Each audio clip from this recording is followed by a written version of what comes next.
is the Big O Show. This is the Big O Show. Right. Remember, this segment is a lot of NFL talk, draft talk, and then we'll lead to some daily fantasy throughout the playoffs. But there'll be a lot of football talk now between Scott and myself here and Andy throughout the offseason. How you doing, my friend? You doing good? Doing great. Looking forward to one of the best weekends of the year. Yes, man. I am looking forward to it. It's going to be a lot of fun, over the weekend here to watch a couple of the games. I do want to ask you, when you look at the situation with the Dolphins and you see their commitment to Tua, your thoughts on committing to Tua, or is there another option that you would say is better that they can pursue? What is it?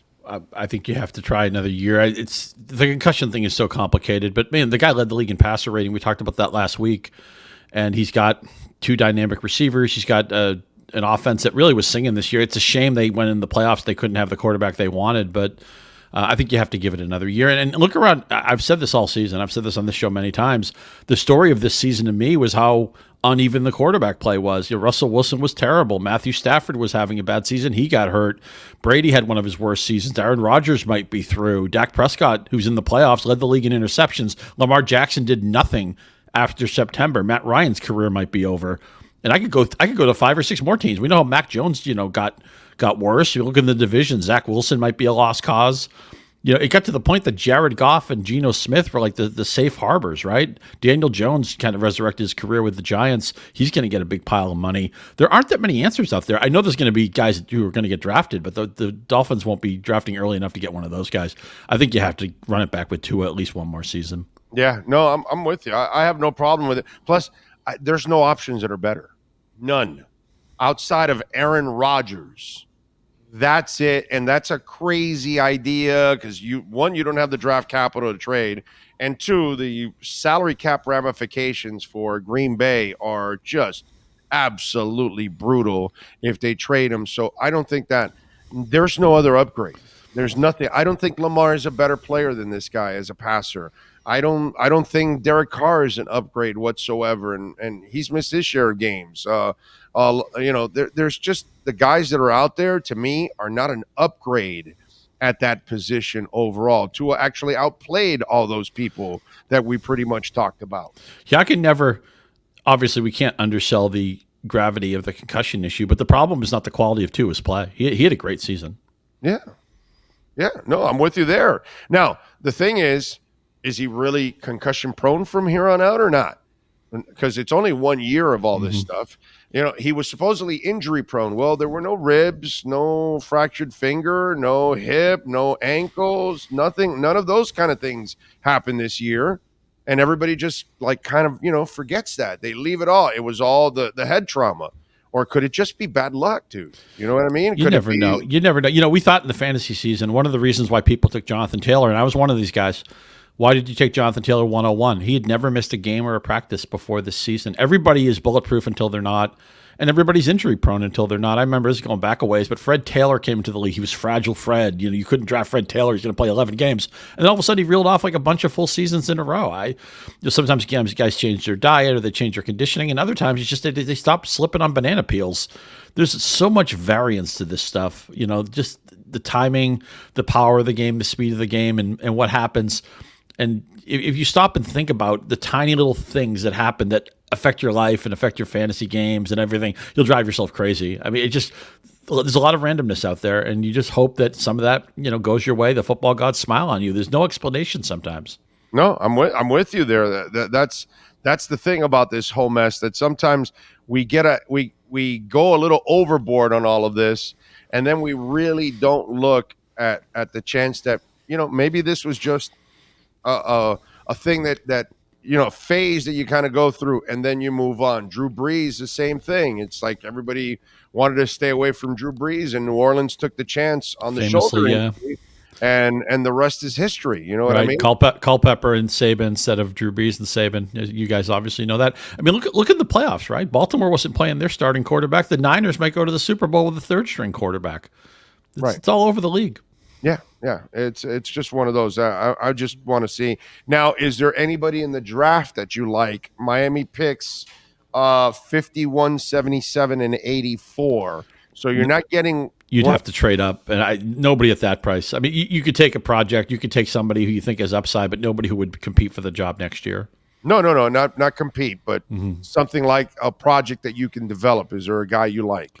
Nobody's coming to mind right now. I haven't really done the secondary draft research. I only know really the first round prospects right now, but I'll try to have a good answer for that in the coming weeks. Okay, you got it. Good stuff. I'll be headed out to the Senior Bowl, by the way, at the end of the month. So yeah, that's going to be a lot of fun to get back out on the road. And it is a fun class. It's a great running back class. And every receiver class seems like it's a great one. And there's going to be a lot of quarterbacks taken. We'll see who ends up being good and who ends up not being good. But there's going to be a lot of fantasy ramifications because a lot of skill talent is going to get drafted high and with expectations.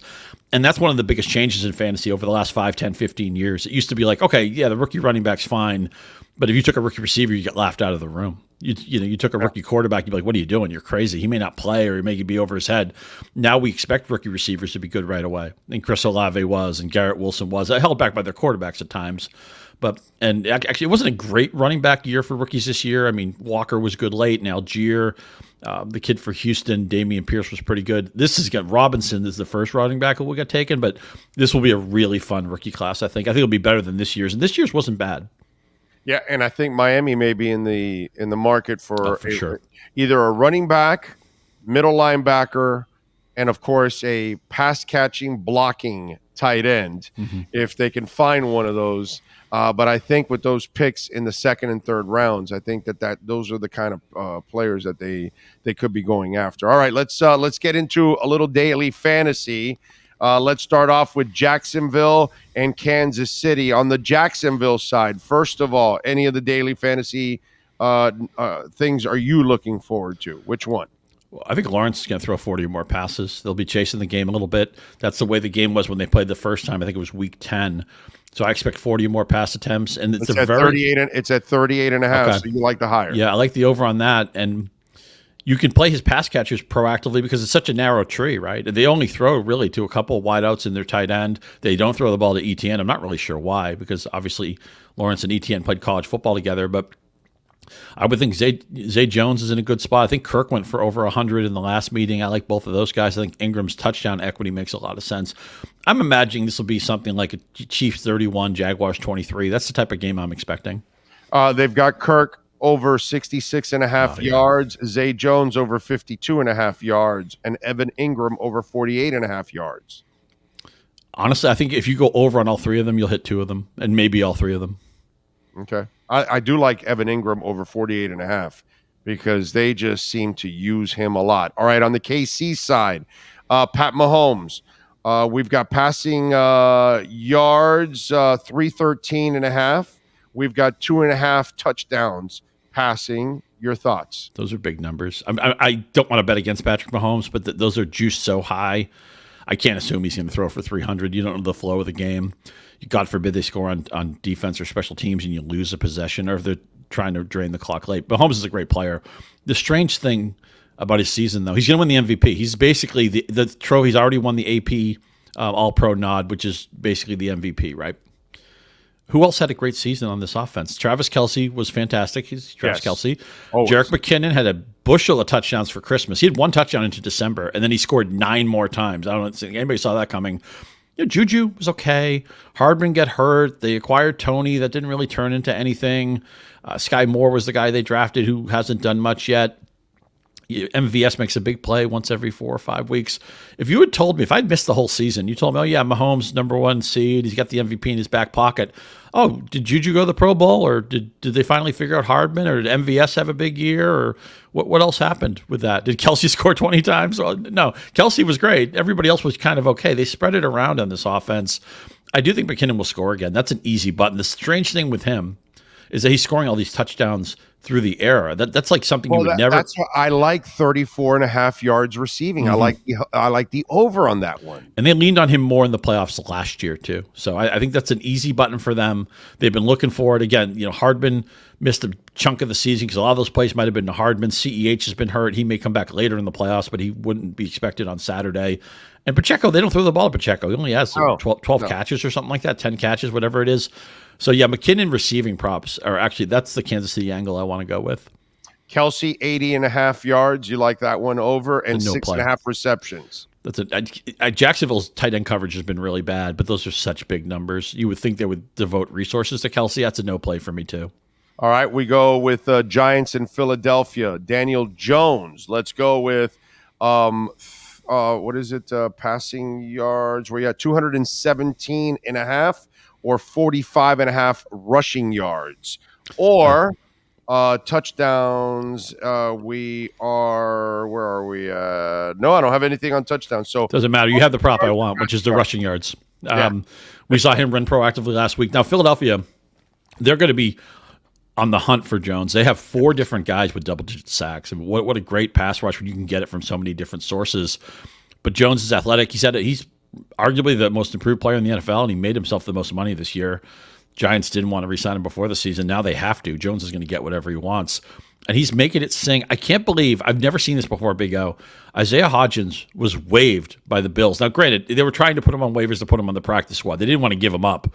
But can you remember a receiver in season changing teams via waivers and being this good? You know, The Giants obviously needed receiver help. I mean, look, Slayton's not a bad player, and they have some other guys, but they needed somebody to step up, and Hodgins has been terrific. I don't know what his prop is, but I'd be looking to play 45 Jones. 45.5. Oh, God, that's an overall day. I'm going over on Hodgins, and I'm going to play Jones on the rushing yards. You're going to play Jones on the rushing yards? Okay. All right. I like that. How about Jalen Hurts? Are you going with over 50.5 rushing yards, 245.5 passing yards, half a rushing TD? Let me see. Those are kind of sexy. Which ones? Yeah, I think I'd actually go under in the passing. And I don't want to get too tied to Hurts because he's played 2 poor games and he's been hurt. They didn't look good in Week 18 against the Giants JV. I'm afraid that Hurts is going to come out rusty. I think he'll eventually get there. It might be like the Niners game last week. They did not play a good half of football against Seattle. And then the second half, it's like, okay, San Francisco's the better team here. They took care of business. Because Hurts has missed so much time and he didn't look great in Week 18, I'm going to back off him in this spot. He makes me a little bit nervous. All right, so then we go to the skill positions. Miles Sanders, 66.5 yards rushing. A.J. Brown, 74.5 yards receiving. Devonta Smith, 66.5 yards receiving. Or Dallas Goedert, 51.5 yards receiving. I'm glad the Goddard number is more digestible. I lean there because I think the Giants are going to try to cover the outside flanks and leave the middle of the field. They'll say, okay, look, you want to beat us with 8 yards, 10 yards, 12 yards. We can live with it. They don't want A.J. Brown and Devonta Smith making 25-yard chunk plays. The Sanders number is juiced high enough that I can't touch it. The one play in there that made sense to me, again, because I'm nervous that Hurts is not going to have a great 3-hour game. I think he'll eventually be productive, and the Eagles will eventually take care of business. And actually, what I want to do this week on Saturday, I know this is the squarest play in the world. I'm teasing the Chiefs and I'm teasing the Eagles. Where you get them both under 3, they basically just have to win the game. Right. That's one of the things I did early in the week before the lines moved up at all. But still, if you can get past the 7, past the 4, past the 3, you're in good shape there. If you're going to play something in the Eagles passing game, I like Goddard to beat the 51. Okay. Let's go Cincinnati and Buffalo. Joe Burrow. We've got let me see here. Passing yards. Here we go. 277.5 passing yards. We've got Joe Mixon, 48.5 rushing yards. Yeah, it's a tiny number for Mixon, but you know what? I don't think he's going to beat it because when you have problems on the offensive line, the Bengals somehow won last week. They had 234 yards of offense. Some of that's Baltimore's defense being good, but the Bengals' offensive line was terrible. But ultimately, when teams have those issues, you can mask that much more in the passing game than the running game. If you have an offensive line that's hurt, that's playing all these backups, you're not going to be able to run block. Joe Mixon is not going to go anywhere. And he's not a breakaway back. He's not one of these guys who's going to get bottled up and then is going to break off like a Barry Sanders 55-yard run. Yeah. No, he said he's like a kind of a grinder. Right. And really didn't have a great fantasy season. He had the 5 touchdowns against Carolina. Other than that, he was kind of a disappointment. I think Burrow is going to get there because he's going to have to throw a boatload of passes. They're going to eventually junk the running game in the second half. They'll probably be chasing the game because Buffalo will score. So I think Burrow props make sense.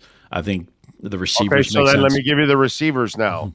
Jamar Chase, 84.5. T. Higgins, 67.5. And Tyler Boyd, 38.5. And Hayden Hurst, Our red recover boy, 33.5. Higgins over is the guy I like. Although I won't blame you if you go Chase. Again, he can have a nothing game and then he can score on a 7-yard touchdown and get you there. But I like the Higgins play. I'm okay. I will lean at least over on Chase. The other two numbers I think are good numbers I would stay away from. Okay, there you go. Good stuff. All right, let's go with Buffalo. Josh Allen, 45.5 yards rushing and 275.5 yards passing. I think he'll beat the passing. I'm surprised he didn't run more proactively. He had that one big run when they needed it in the fourth quarter, but I think he ran for like 20 yards or something like that against Miami. That surprised me. But I think he'll beat the passing. The Bengals haven't had a consistent pass rush. The one thing Miami did last week very well is they harassed Allen. They sacked him 7 times. You never see that. But and it's just weird. Buffalo, man.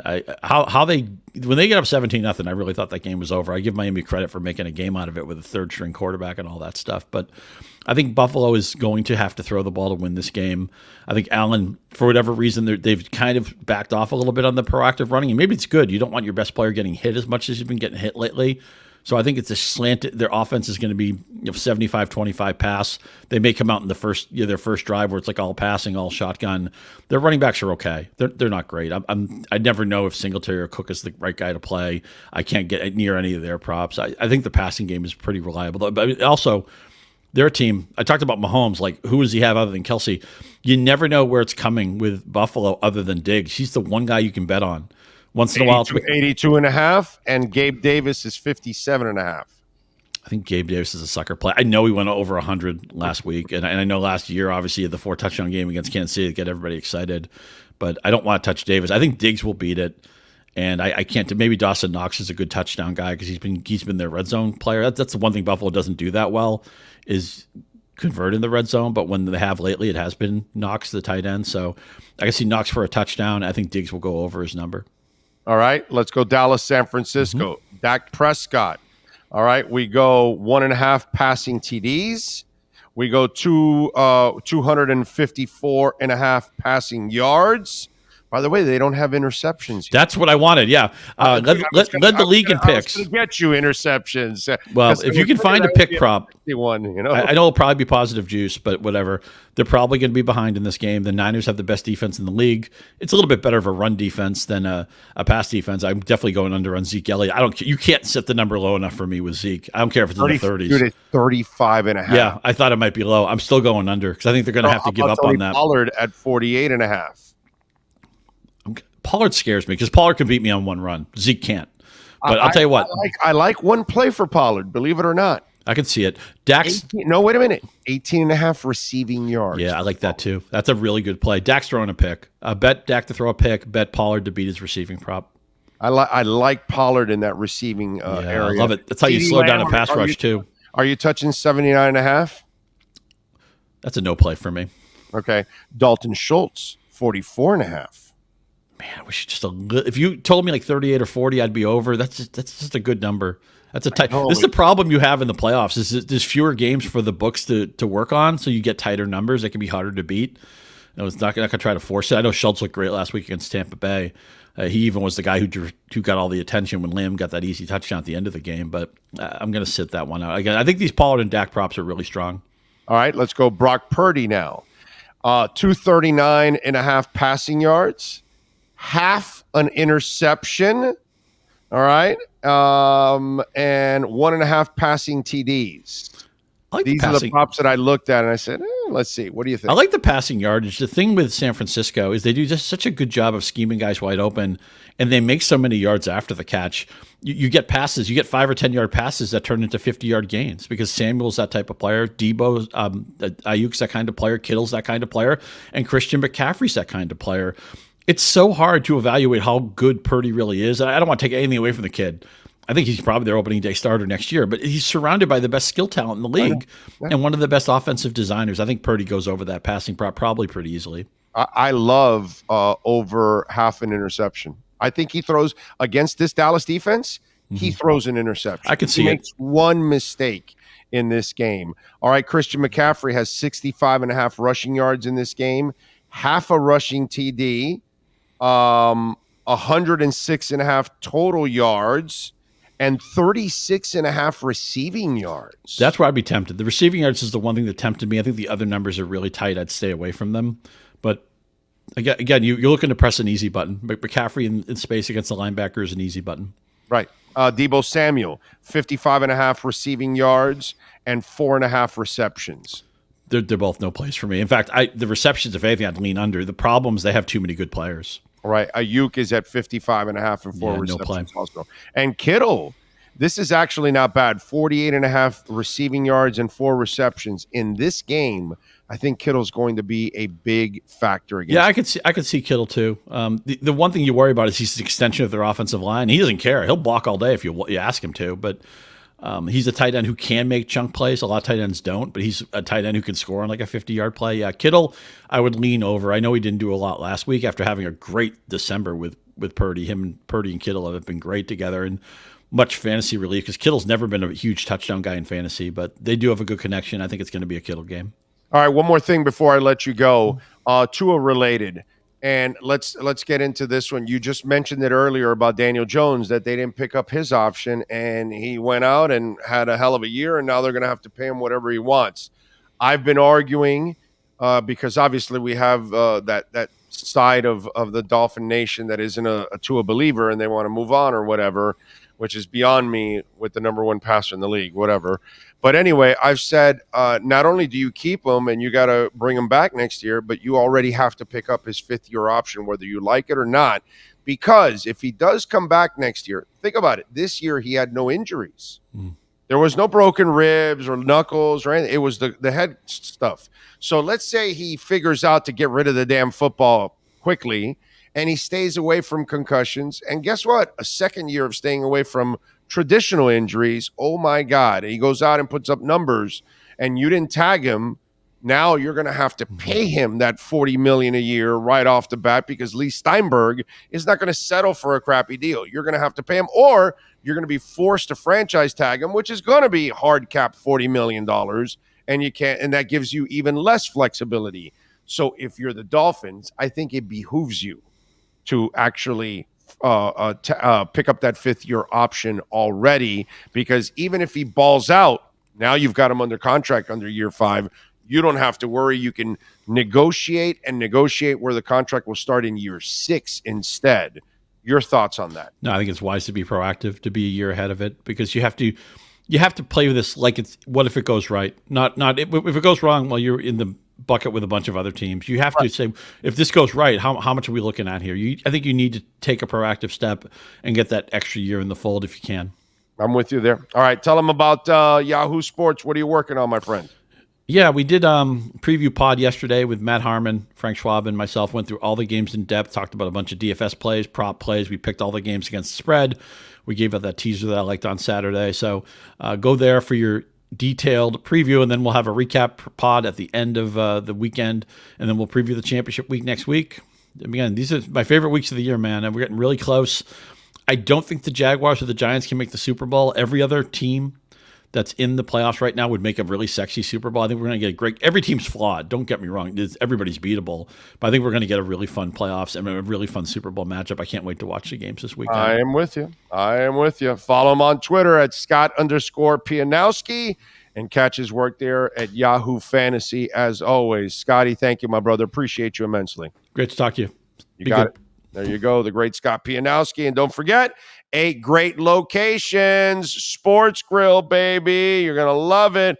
Go out there. You can go catch all of the games tomorrow. And remember, during the NFL games, $1.50 Bud Light drafts and bottles. And remember, during the NFL games, the cherry lemonade and the tailgate tea, they added those new cocktails. $12 domestic pitchers, bone-in wings, 15% off. And they added the chicken sandwich, the buttermilk chicken sandwich to the menu, and the buffalo tater tots. They are awesome. And, Sports Grill is known for a great atmosphere, great service, great food, just a great place to enjoy sports, right? And they got the brand new location in Doral, but they're also known for their sauces. People love their sauces. I mean, the special grilled wings are like historic. They're like legendary. You know what I'm saying? And now you could take home the buffalo sauce, the Miami Heat, the blackberry, the barbecue, the dale. They've got them all there for you. You can take them home and douse all your food with all those sauces, baby. Get on out to sportsgrill.com and the website and find one of the 8 great locations nearest you.